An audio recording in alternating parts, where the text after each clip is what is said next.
La mort d'un chêne. Quand l'homme te frappa de sa lâche cognée, ô roi qui hurlements portait avec orgueil, mon âme, au premier coup, retentit indignée, et dans la forêt sainte il se fit un grand deuil.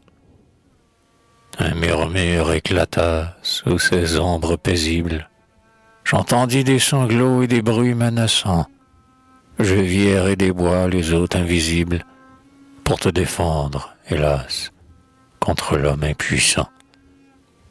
Tout un peuple effrayé est parti de ton feuillage, et mille oiseaux chanteurs, troublés dans leurs amours, planèrent sur ton front comme un pâle nuage, perçant des cris aigus tes gémissements sourds. Le flot triste hésita dans l'urne des fontaines, le haut du mont trembla sous les pins chancelants, et l'aquilon roula dans les gorges lointaines, l'écho des grands soupirs arrachés à tes flancs.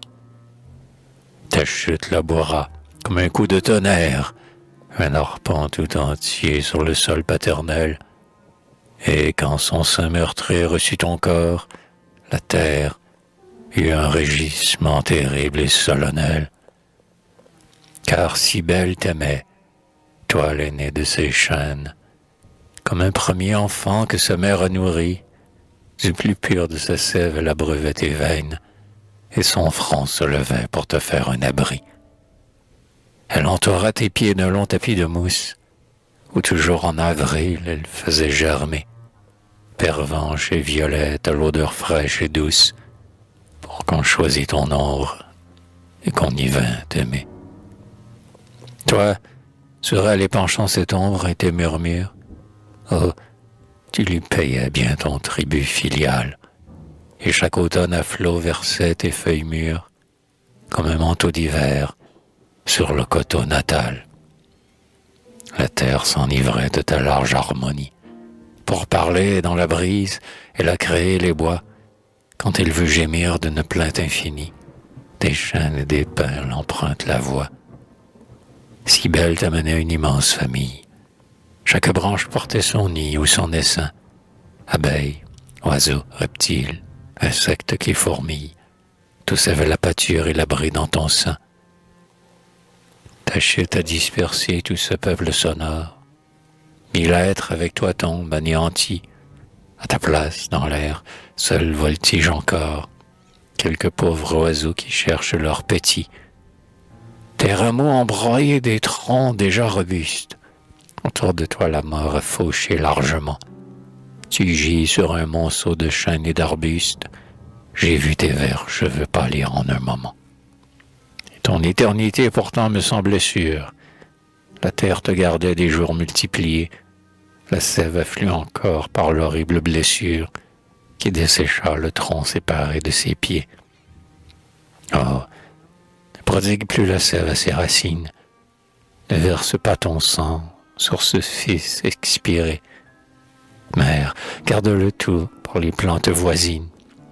Le chêne ne boit plus ce breuvage sacré. Dis adieu, pauvre chêne, au printemps qui t'enivre. Hier, il t'apparaît de feuillages nouveaux. Tu ne sentiras plus ce bonheur de revivre. Adieu, les nids d'amour qui peuplaient tes rameaux. Adieu, les noirs essaims bourdonnants sur tes branches, le frisson de la feuille aux caresses du vent. Adieu, les frais tapis de mousse et de pervenche, où le bruit des baisers t'a réjoui souvent. Ô chêne, je comprends ta puissante agonie. Dans sa paix, dans sa force, il est dur de mourir.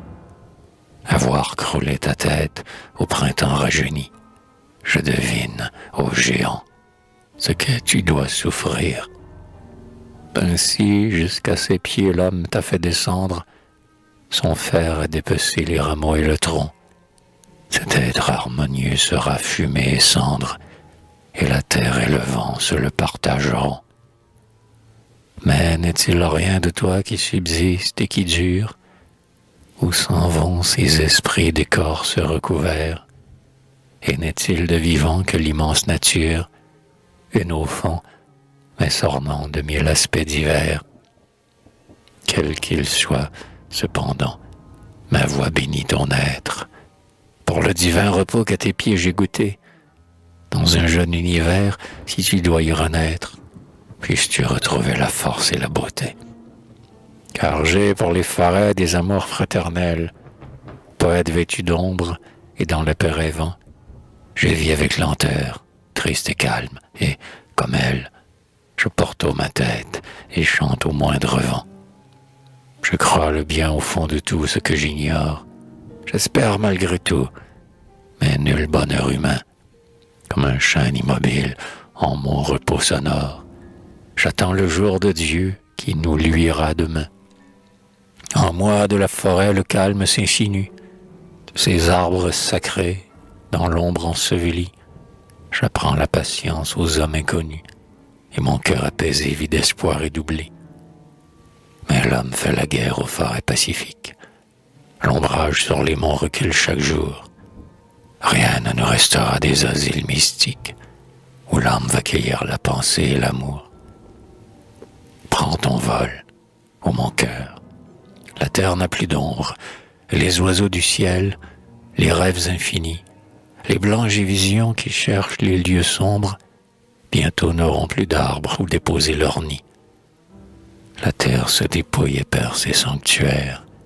On chasse des vallons ces hôtes merveilleux. Les dieux aimaient des bois les temples séculaires. L'âge a fait tomber les chênes et les dieux.